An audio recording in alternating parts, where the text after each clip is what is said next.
అందరికీ జై భీమ్. నేను Rajesh Mahasena. Welcome to Mahasena media. Nara Chandrababu Naidu గారు అత్యంత ప్రతిష్టాత్మకంగా తీసుకున్న కార్యక్రమం పెన్షన్ల పంపిణీ. ఆ రోజు తెల్లవారుజామున 6 గంటల నుంచి మొదలు పెట్టాలి. పెన్షన్లు ఈ రోజు ఎట్టి పరిస్థితుల్లోనూ రాత్రికల్లా ఇచ్చేయాలి. మనం పెంచిన పెన్షన్ అంటే 3000 4000 చేసింది. గతంలో 3 నెలలది కలిపి 7000 రూపాయలు అవ్వా తాతలకి ఒక్క రోజులో పంపిణీ జరగాలని చాలా స్ట్రిక్ట్ ఆర్డర్స్ వేసాడు ఆయన. అంత స్ట్రిక్ట్ ఆర్డర్స్ వేస్తే మంత్రి గారి భార్య గారు ఆ కార్యక్రమంలో పార్టిసిపేట్ చేస్తున్నారు. అంటే మంత్రి గారు వేరే చోట కార్యక్రమంలో ఉండుంటారు. మొత్తం నాయకుల్ని కార్యకర్తల్ని అందరినీ కూడా ఈ కార్యక్రమంలో పార్టిసిపేట్ చేయాలని అధినాయకుడు ఆదేశాలు. సో ఈ కారణంగా మంత్రి గారి భార్య గారు వచ్చారు. ఆ గ్రామానికి వెళ్ళాలి. ఆ గ్రామానికి వెళ్ళాలని వెయిట్ చేస్తుంటే అక్కడ కార్యకర్తలు అన్నారట, అమ్మ అది కొంచెం సమస్యాత్మక ప్రాంతం, ఆ ప్రాంతానికి వెళ్ళాలంటే ఖచ్చితంగా పోలీసు సెక్యూరిటీ ఉండాల్సిందే. ఆల్రెడీ ఎస్కాట్ వాహనం వస్తుంది, వారికి ఆల్రెడీ ఇంటిమేట్ చేసాం రాత్రే. వారు వస్తున్నారు, వారు వచ్చాక మీరు వెళ్ళిగా ఆగండి అని ఆవిడని ఆపారు. అయితే చాలామంది అన్నట్టు వాళ్ళ భార్య గారి ప్రోటోకాల్ ఏంటి, భార్య గారికి పోలీసులు ఎందుకు అంటున్నారు. దీన్ని ఇప్పుడు వైసీపీ వాళ్ళు వచ్చి వాళ్ళు ప్రజెంట్ చేసే కోణం ఇదే కాస్త నాకు ఇబ్బందికరంగా అనిపించిందండి. ఇప్పుడు చాలా చోట్ల నేను గమనించింది ఏంటంటే రాజకీయ నాయకులకు సంబంధించి మంత్రి గారు కానీ ఎమ్మెల్యే గారు కానీ, ఎమ్మెల్యే గారి భార్య, మంత్రి గారి భార్య, మంత్రి గారి కొడుకు, మంత్రి గారి బామ్మర్ది, ఇలా మంత్రి గారి పేరుతోనే వారిని సంబోధిస్తూ మాట్లాడతారు. ఓకే, అందులో ఎంతవరకు అంటే కొంతమంది వారి నాన్నగారిదో లేదా అన్నగారిదో అధికారం అడ్డు పెట్టుకుని రుబాబు చేసే వాళ్ళు ఉంటారు కొంతమంది. ఓకే, అలాంటి వాళ్ళు అనొచ్చు. కానీ అందరినీ ఒకే ఘాటిని కట్టేయటం అది ఎంతవరకు న్యాయం అనేది నా రెండో ప్రశ్న అండి. ఇప్పుడు అందరినీ అంటలేదు, కానీ కొద్దిమంది అధికారాన్ని అడ్డుపెట్టి రుబాబు చేసేవాళ్ళు ఉంటారు. కానీ కొద్దిమంది ఎలా ఉంటారంటే అండి, ఇప్పుడు ఒక ఎమ్మెల్యే గారు ఉన్నారు, ఎమ్మెల్యే గారు పోటీ చేస్తున్నారు. పోటీ చేసేటప్పుడు అక్కడున్న మండల పార్టీ ప్రెసిడెంట్లకి చాలా వాల్యూ ఉంటుంది, గ్రామశాఖ అధ్యక్షులకి చాలా వాల్యూ ఉంటుంది, అందరినీ కూడా చాలా వాల్యూగా గుర్తిస్తారు పార్టీలు.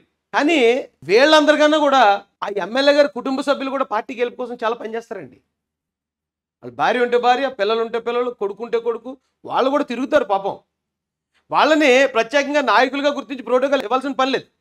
కానీ కనీసం వాళ్ళు మన పార్టీ కుటుంబ సభ్యులుగా గుర్తించాలి. ఇక్కడ కుటుంబ సభ్యులుగా కూడా గుర్తించలేని పరిస్థితులు కూడా కొన్ని ఉంటున్నాయి. ఎందుకు చెప్తున్నానంటే ఆవిడకి సంబంధం ఏంటి, అసలు ఆవిడ ఎందుకు రావాలి అని చాలామంది వైసీపీ వాళ్ళు మాట్లాడుతున్నారు. ఇప్పుడు అతను ఎవరైతే రాంప్రసాద్ రెడ్డి గారు ఉన్నారో ఆయన ఎలక్షన్లో పోటీ చేస్తూ రాత్రి ఆయన తిరిగి 1 గంట దాకా నిద్రపోతే 1 గంట దాకా ఆవిడ కూడా మెలుగుకుంటారు. ఆవిడతో పాటు ఆయన ఎక్కడెక్కడైతే తిరిగాడో ఆయన ఒక ఏరియాలో తిరిగితే ఈవిడ ఇంకొక ఏరియాలో తిరిగే ఉంటుంది ప్రచారానికి. ఆ పిల్లలు కానీ లేకపోతే బామర్దులు కానీ వీళ్ళు మనం ఆ ఎమ్మెల్యే బామర్దని రెచ్చిపోతున్నాడు రా, ఆ మంత్రి గారి అబ్బాయిని రెచ్చిపోతున్నాడు అనుకుంటాం. కానీ ఆ పార్టీ గెలుపు కోసం, ఆ నాయకులు గెలుపు కోసం వాళ్ళు చేసిన పని కూడా ఎక్కువే ఉంటుందండి. అయితే అందరూ అలా ఉంటారని చెప్పలేం. మరి ఇక్కడ నాయకుడు కుటుంబాలు 2 రకాలు ఉంటాయండి. 2 రకాలు అంటే రాజకీయ నాయకుల్లోనే 2 రకాల కుటుంబ పరిస్థితులను మనం గమనించవచ్చు. ఆ 2 రకాల కుటుంబ వ్యవస్థల పరిస్థితి ఏంటనేది నేను మీకు ఒకటి చూపించక ముందు ఇంకొక చిన్న ఎగ్జాంపుల్ ఇక్కడ చెప్పేస్తాను. ఇప్పుడు ఒక మహిళ ఎమ్మెల్యే అయ్యారు. ఆవిడ భర్త గారే మొత్తం రాజకీయం అంతా ఆయనే నడిపిస్తాడు. ఎమ్మెల్యే గారు ఒక లేడీ ఉన్నారనుకోండి, వాళ్ళ భర్త ఒక ఆయన ఉంటాడు కదా, ఆయన మొత్తం పోలీసులు కానీ రెవెన్యూ కానీ మొత్తం డీల్ చేసేదంతా ఆయనే చేస్తాడు. అక్కడ మనం ఎవరు అబ్జెక్ట్ చెయ్యం.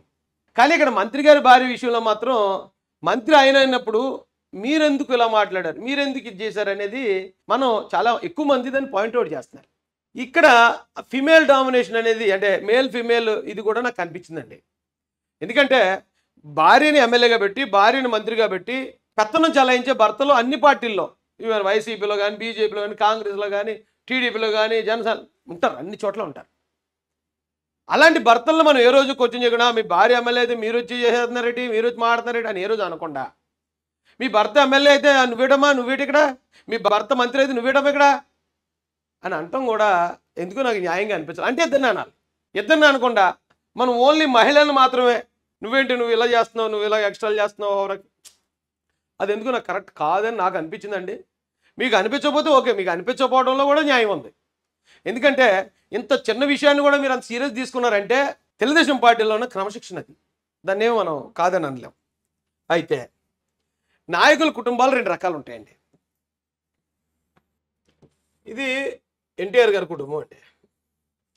వీళ్ళు కంబైన్డ్ ఫ్యామిలీ ఉంటారు కాబట్టి కొంచెం జనం ఎక్కువ మంది ఉంటారు. ఇది రాజశేఖర రెడ్డి గారి కుటుంబం. వీళ్ళు ఉన్న వాళ్ళనే దూరం చేసుకుంటారు కాబట్టి ఎక్కువ మంది ఉంటారు ఈ కుటుంబంలో. కొంతమంది పరలోకానికి పార్సల్ అయిపోతారు, కొంతమంది ఏమో ఇల్లు వదిలేసిపోతారు, కొంతమంది ఆస్తి తగాదాల్లో విడిపోతారు, ఇలా జరుగుతూ ఉంటాయి. ఓకే అండి. ఈ రెండు కుటుంబాల నేపథ్యాలు. ఇప్పుడు రాజశేఖర రెడ్డి గారు ఉన్నారు. వాళ్ళ అల్లుడు అనిల్ గారు, కుమార్తె షర్మిల గారు, అనిల్ గారికి అలాగే షర్మిల గారి కొడుకు కూతురు, ఇంకో పక్కన మన మాజీ ముఖ్యమంత్రి జగన్మోహన్ రెడ్డి గారు, వారి సతీమణి భారతి గారు, మా భారతోదినమ్మ, వారి పిల్లలిద్దరు చిన్న పిల్లలు, ఆ సమయంలో ఫోటోలో పెట్టాను, చక్కగా ఉన్నారండి. ఆయన ఇప్పుడు ఈయన ముఖ్యమంత్రి అయిన తర్వాత దురదృష్టవశాత్తు చనిపోయాడు. తర్వాత జగన్మోహన్ రెడ్డి గారు ముఖ్యమంత్రి అయ్యారు. ముఖ్యమంత్రి అయిన తర్వాత ఈ కుటుంబ సభ్యుల్లో రాజకీయం కోసం, పార్టీ కోసం, వాళ్ళ ఏదైతే వైఎస్ఆర్సీపీ పార్టీ ఉందో ఆ పార్టీ కోసం పనిచేసిన వాళ్ళు ఎవరంటే ఒక విజయమ్మ, షర్మిలమ్మ మాత్రమే పనిచేశారు. ఒకవేళ పార్టీలో గుర్తింపు ఇవ్వాలి అంటే వాళ్ళిద్దరికి ఇవ్వాలి. మిగతా వాళ్ళు భారతమ్మ కానీ, లేకపోతే బ్రదర్ అనిల్ గారు కానీ, లేకపోతే వీళ్ళిద్దరు పిల్లలు కానీ పార్టీలో ఎప్పుడూ లేరు. వాళ్ళు పార్టీ కోసం పనిచేయలేదు. వాళ్ళకి పార్టీలో ఏ విధమైన గుర్తింపు ఉండదు. ఇప్పుడు వీళ్ళిద్దరిని ఎవరైతే విజయమ్మ గారు కానీ, షర్మిలమ్మ కానీ వైఎస్ఆర్ కుటుంబ సభ్యులు, జగన్ గారి కుటుంబ సభ్యులు అనకూడదండి. ముఖ్యమంత్రి గారి తల్లి, ముఖ్యమంత్రి గారి చెల్లి అనకూడదు. వైఎస్ఆర్సీపీ నాయకురాలు విజయమ్మ, వైఎస్ఆర్సీపీ నాయకురాలు షర్మిలమ్మ, జగన్ గారి బామర్ది అనిల్, జగన్ గారి భార్య గారు భారతి గారు, ఇలా సంబోధించాలి. ఎందుకంటే కొంతమంది పార్టీ కోసం పనిచేసిన వాళ్ళు ఉంటారు కార్యకర్తల్లా, వాళ్ళ పార్టీ నాయకులుగా గుర్తించాలి. పార్టీలో ఖచ్చితంగా వాళ్ళకి రెస్పెక్ట్ ఇవ్వాలి, ప్రోటోకాల్ కూడా ఉండాలి. ఇక్కడ మనం ఎన్టీఆర్ గారి ఫ్యామిలీలో చూస్తే ఈ చూడండి ఎంత బ్లెస్డ్ ఫ్యామిలీ ఇది, ఎంతమంది ఉన్నారు. నారా చంద్రబాబు నాయుడు గారు ఇక్కడ ఉన్నారు, పురంధరేశ్వరి గారు ఇక్కడ ఉన్నారు, అమ్మ భువనేశ్వర్ గారు ఉన్నారు, ఇక్కడ బ్రాహ్మణి గారు ఉన్నారు, ఒక లోకేష్ గారే మిస్ అయ్యారు. మరి ఈ ఫోటోలో ఎందుకు మిస్ అయ్యారో తెలియదు. ఇక్కడ మన బాలయ్య బాబు ఉన్నాడు, cocoa Kola Pepsi, Balayya Babu sexy. ఇక్కడ బాలయ్య బాబు గారు భార్య గారు ఉన్నారు, వారి పిల్లలు కూడా ఉండే ఉంటారు.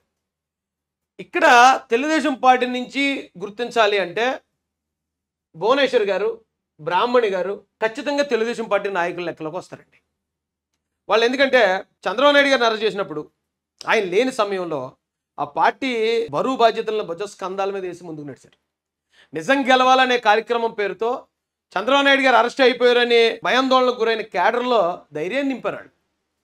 ధైర్యాన్ని నింపాలి, పనిచేసుకుంటూ ముందుకెళ్ళి పార్టీని ఈ రోజున ఇంత విజయానికి చేరువ చేయడంలో వాళ్ళ భాగస్వామ్యం ఎంతైనా ఉంది. ఇప్పుడు వీళ్ళ ఫ్యామిలీ మెంబర్స్ని చూస్తే మిగతా వాళ్ళు అందరూ చంద్రబాబు నాయుడు గారు బామ్మర్ది గారు, చంద్రబాబు నాయుడు గారి చెల్లి గారు, చంద్రబాబు నాయుడు గారు ఇలా అన్నట్టు మాట్లాడవచ్చు. కానీ ఇక్కడ భువనేశ్వర్ గారిని తెలుగుదేశం పార్టీ నాయకురాలనే అనాలి, బ్రాహ్మణి గారిని తెలుగుదేశం పార్టీ నాయకురాలనే అనాలి, నారా లోకేష్ గారిని తెలుగుదేశం పార్టీ నాయకుడు, ఆయన చెప్పక్కర్లేదు, ఆయన ఇప్పుడు మంత్రి కూడా. చంద్రబాబు నాయుడు గారి గురించి ప్రత్యేకంగా చెప్పక్కర్లే. Balayya Babu Telugu Desam party already MLA అయినా మూడోసారి అనుకోండి జరుగుతా. వీళ్ళు తెలుగుదేశం పార్టీ నాయకులుగా గుర్తింపబడాలి. అంతేగాని సీఎం గారి బామర్ది గారు, సీఎం గారి అబ్బాయి గారు, సీఎం గారి కోడలు గారు, సీఎం గారి భార్య గారు అని వాళ్ళని అనకూడదండి. ఎందుకు చెప్తున్నాను నేనంటే నాయకుల కుటుంబాలు రెండు రకాలు ఉంటాయి. ఆ కుటుంబంలో కొందరు ఆ పార్టీ కోసం, ఆయన గెలుపు కోసం కార్యకర్తలతో పాటు సమానంగా, ఇంకా చెప్పాలంటే అందుకని ఎక్కువ పనిచేసిన వాళ్ళు ఉంటారు. ఇప్పుడు భారతి గారు ఉన్నారు. భారతి గారు ఏ రోజున వైసీపీ పార్టీ కోసం పనిచేసింది లేదు. ఆవిడ ఎక్కడికన్నా వచ్చి ఆవిడ ప్రోటోకాల్ అడిగితే ఖచ్చితంగా ఖండించవచ్చు. ఇదేటమ్మా, నీ భర్త ముఖ్యమంత్రి కానీ నువ్వు కాదు కదా, నీ భర్త నాయకుడు కానీ నువ్వు కాదు కదా, నువ్వు ఎప్పుడు పార్టీ కోసం ముందుకు వచ్చిందని కాదు కదా, నువ్వు ఎప్పుడు పార్టీ కోసం పాదయాత్ర చేయలేదు కదా, నువ్వెందుకు వస్తున్నావు అమ్మా అని ఆవిడని అడగొచ్చు. కానీ షర్మిలమ్మని అడగనకు లేదు, ఆవిడ పార్టీ కోసం పనిచేశారు. అలా ప్రతి ఒక్కరిని ఆ నాయకుడు కుటుంబ సభ్యులుగా ఎమ్మెల్యే గారి బామర్ది, ఎమ్మెల్యే గారి కొడుకు, ఎమ్మెల్యే గారి భార్య అని తీసి పారేయకూడదు. వాళ్ళ పని ఎంత చేశారు, వాళ్ళ త్యాగం ఎంత ఉంది, అది కూడా మనం ఆలోచించాలి. ముఖ్యంగా చాలా చోట్ల ఏం జరుగుతుందంటే అండి, అక్కడ మగోడు నాయకుడు ఉన్నాడు అనుకోండి, ఇంకా భార్యకి అసలు గుర్తింపు ఉండదు. ఎమ్మెల్యే గారి భార్య అంతే. కానీ ఆవిడ పార్టీ కోసం ఆవిడ ఎంత చేసింది, భర్తను ఎంత త్యాగం చేసింది, భర్త ఎప్పుడో వెళ్ళి కష్టపడతా ఉంటే ఆయన కోసం, ఆయన ఆరోగ్యం కోసం ఈవిడ ఎంత కష్టపడుతుంది, ఆ పార్టీ గెలుపు కోసం ఈవిడ ఎంత తిరిగి, అవన్నీ కూడా తీసేస్తారు పక్కకి. అది కూడా నాకు ఎందుకో న్యాయంగా అనిపించలేదండి. ఇప్పుడు నిజంగానే కొంతమంది రాజకీయాలు దూరంగా ఉంటారు కొంతమంది భార్యలు. ఇప్పుడు భారతమ్మ ఉన్నారు, ఆవిడ కుటుంబాన్ని, ఆవిడ వ్యాపారాలని, పిల్లల్ని అక్కడి వరకే చూసుకున్నారు. ఆవిడ మంచిది, తప్పులేదు అందులో. ఆవిడని అక్కడి వరకే చూస్తే ఓకే, పర్వాలేదు. కానీ భువనేశ్వరం అలా కాదు, పార్టీ కోసం, పార్టీ కార్యకర్తల కోసం, ఎన్టీఆర్ ట్రస్ట్ భవన్ అని పెట్టి ఎంతోమంది రాష్ట్ర ప్రజల ఆరోగ్యం కోసం. అలాంటి ఆవిడ్ని మనం గృహిణి, హౌస్ వైఫ్ అనకూడదు, పార్టీ నాయకురాలు ఆవిడ. ఇక్కడ భారతమ్మ హౌస్ వైఫ్, హౌస్ వైఫ్కి ఇచ్చే వాల్యూ హౌస్ వైఫ్కి ఇవ్వాలి, నాయకురాలకి ఇచ్చే వాల్యూ నాయకురాలకి ఇవ్వాలి.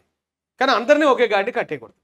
నేను చెప్పింది కొంచెం కన్ఫ్యూజ్గా ఉండొచ్చు, కానీ రాను రాను ఇంకో 1-2 సార్లు చూస్తే మీకు అర్థమైపోతుంది.